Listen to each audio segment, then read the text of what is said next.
Chris Lee and Blake Lovell of Southeastern 14, presented by Bearded Iris, here to preview Missouri and Utah State in the NCAA tournament. That one is going to take place 1:40 Eastern on Thursday. You can catch that on TNT. Game will be played in Sacramento. Predictive Computers, which are Ken Pomeroy, Bart Torvik, BPI, Jeff Sagarin.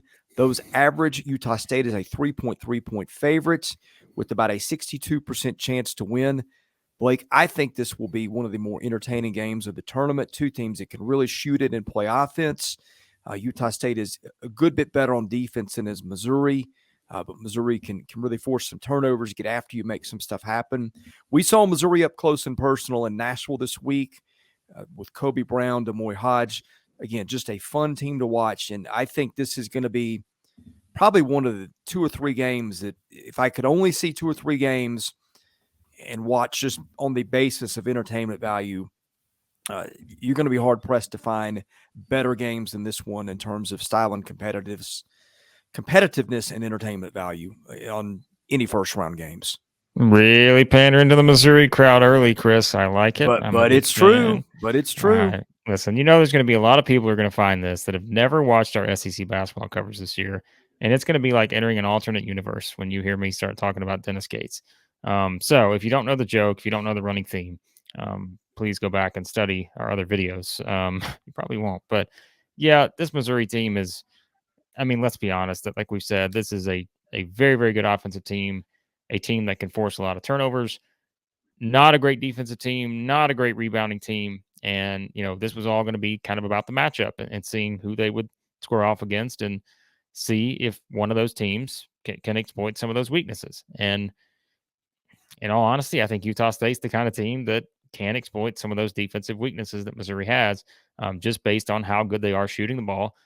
I always say when I look at teams in the tournament, I want a team that I feel like I can trust to score in a variety of ways. Now, this is a team that 11th in the country in three-point percentage, 38.5%, get 35.1% of their points from the three-point line. Also get to the free throw line a bit. They shoot 76.7% from the line, so 29th nationally. They're 54.1% from two, 36 nationally. They're just efficient across the board on offense. And so I think that's where Missouri, yes, they're a hot shooting team. I think they'll be able to force some turnovers here. Utah State doesn't turn over a ton. But again, I think you have to remember in comparison to maybe what you're going to be seeing from a Missouri team with a Demoy Hodge versus maybe what you see on a night in, night out basis in the Mountain West. Not saying there aren't other teams that can do that. We certainly know there's talented teams in there, like San Diego State and so forth. But I look at this Missouri team and they are going to have to, what do we say, Chris? Like defensive rotations, discipline on the defensive end, rebounding. Those are all top priorities in a game like this against a team that can get hot and shoot the ball really well. So, yes, it is a very fascinating first-round matchup. Well, Missouri's got Demoy Hodge, who is one of the better players on each end of the floor this year in the SEC. Big-time scorer. Kobe Brown, just a big-bodied nightmare, can score in so many ways. And just, I thought, carried Missouri at times. And certainly carried Missouri in, what was it, the Thursday night game we watched against Tennessee at times. It felt like down the stretch he was kind of a go-to guy. One thing I worry about for Missouri a little bit, Sean East was a little shaky with the ball at times in Nashville in the tournament. You saw Nick Honor play a little bit more. I think maybe that's the direction they want to lean. He's so good with the ball and not turning it over, not the fastest guy. But I don't think it's any mystery how Missouri will beat people. I mean, look, they've got other kids who can score too, Gomillion being one of them. I don't know if Isaiah Mosley plays at all in the tournament. I'm guessing he doesn't, given I don't think we saw him at all in Nashville. But Missouri, it's going to be getting some defensive stops. The intensity has been there at times, but Missouri really gets it done. I'm trying to force turnovers and get easy buckets on the other end. And I think ball security on both ends is going to be a real key to how this game turns out. Yeah, if you're Utah State and you're Utah State fan, you're game playing, I wouldn't put Trey Gomillion or Isaiah Mosley in either of in your study sheet because Mosley hasn't played, or Gomillion's barely played in the last little while. So I think this is really going to all be about Kobe Brown, Demoy Hodge, DeAndre Golston, Noah Carter, Nick Honor, like those five guys specifically from a scoring standpoint. Now, can you get a little bit of something out of Diarra, East, Yeah, I mean, perhaps, and that's where, you may need guys like that to step up and have a huge game here. But I think that's what you like about Missouri is that even in a scenario where Kobe Brown maybe he's not scoring, Demoy Hodge can hit shots. DeAndre Golston can do the same. Noah Carter hit some big shots, I thought, in that tournament.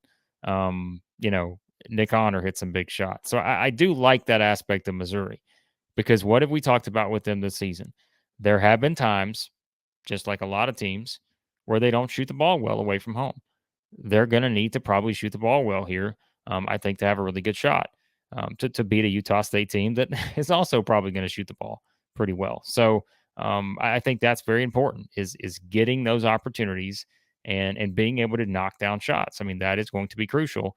And again, I mean, offensively, Chris, I mean, we can say, right, these two teams can mirror each other in a lot of ways when you just look at it from an efficiency standpoint. I mean, these are two good offensive teams. And I think even if at times you may see teams struggle away from home, both are going to need to hit some threes to be successful here. And I think that to me is what's most fascinating is to see kind of how that plays out from that standpoint, because you do have I mean, look, you got two experienced teams here, guys that have played together now, and you just kind of, have put this sort of season together for both of them. And so, yeah, I mean, as you've said before, Chris, when we're doing our bracketology, the computers love Utah State. Like they think Utah State is really, really, really good. And so this is a 10 seed. Keep that in mind. So yeah, I said from the beginning, maybe you think this is a better matchup than like a Penn State or something or Missouri, and I don't disagree with that, but this is still a tough matchup against this team because Ryan Odom's done a really good job. You've got what I mean, I guess 5 guys averaging double figures. And so I mean, it's going to be a challenge defensively. There's no doubt. Yeah, Ryan Odom, of course, of UNBC fame, pulling the upset over Virginia. But yeah, they've got Stephen Ashworth, Taylor Funk, Max Shulga, Dan Aiken, Sean Bairstow, all averaging double digits. This team shoots 76% from the line, 39.3% from three, and hits a lot of them, hit 321. Now, look, the Mountain West, the computers love the Mountain West. And I don't know if that was right or wrong. It just was. But Missouri seemed like it rose to the task time and time again. Missouri didn't have a loss outside of quad one, beat several teams in this quad one range in its games. I don't know if Utah State is as good as the computers say it is, but you certainly look at the makeup of the team on the stat sheet. The way it shot the ball was a good defensive team, not maybe a great one, but a good one. You can understand why Utah State got in. I mean, on paper, Blake, I think it seems to tilt towards Utah State because Utah State can defend better. But, man, our man Dennis Gates has just gotten it done time and time and time again this year. In tough circumstances, they won at Tennessee, beat Tennessee again in Nashville last week in front of a partisan crowd. This is a team that is battle-tested and tough and has come up time and time again in big spots. Yeah, you don't think they're going to have a chip on their shoulder for being an underdog against Utah State as the 7th seed? They're the only SEC underdog as it stands right now as we're recording this. So the only team that is not favored to win their first round game. But I think they'll use that because we've seen this team, I mean, all season long. They're picked 11th in the preseason poll in the SEC. Double bye, 7th seed. So I think this is one of those teams that are really good at that. They have a swagger to them. They have sort of that, they do. They believe they can beat anybody. And we've seen at times this year they've come close to being able to beat anybody.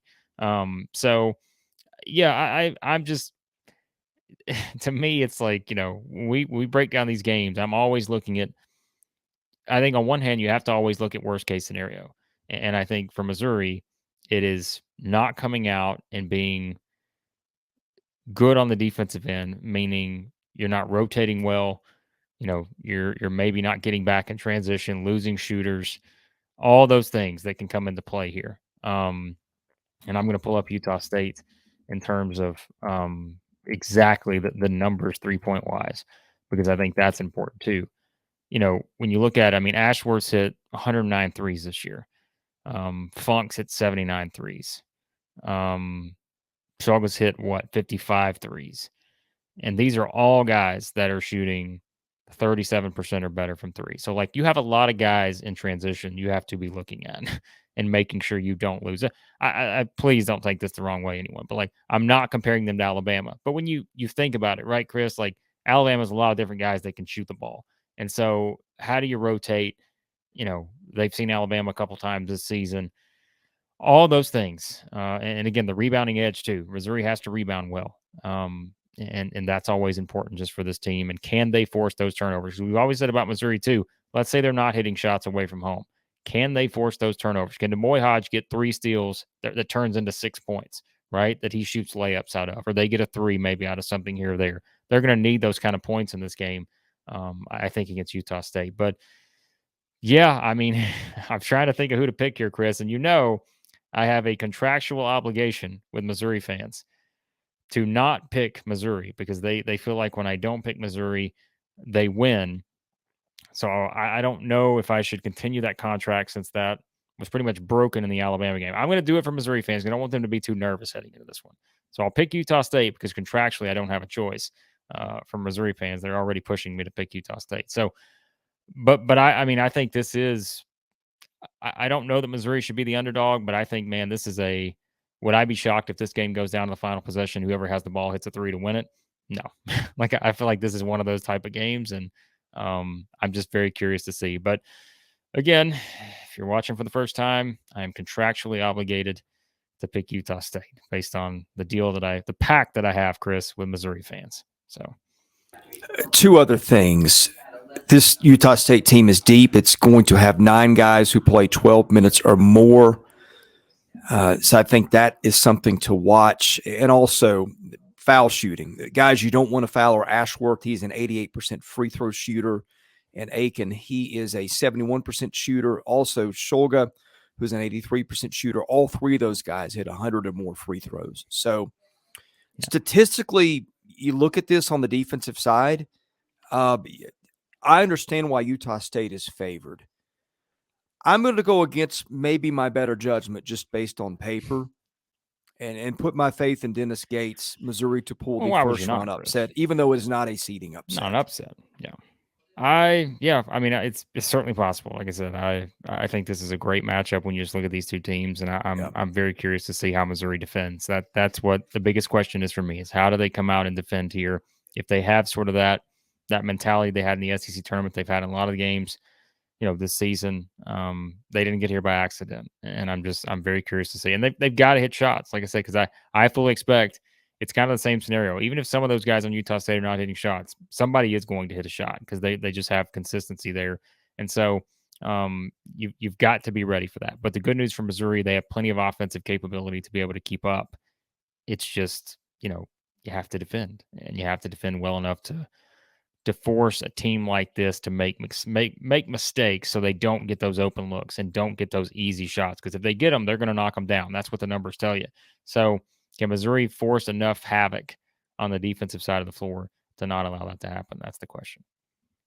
Yeah, can't wait to see this one. Expecting a close game. Lots of respect for both teams. We are going to preview every single game involving SEC teams in the NCAA tournament. The best way to do that is hit that subscribe button. It costs you nothing. It's like a follow. Also, if you like the video, hit the like button. That helps us get noticed. Anyway, he is Blake Lovell. I am Chris Lee. We are Southeastern 14, presented by Bearded Iris. We'll see you again soon with another SEC basketball preview.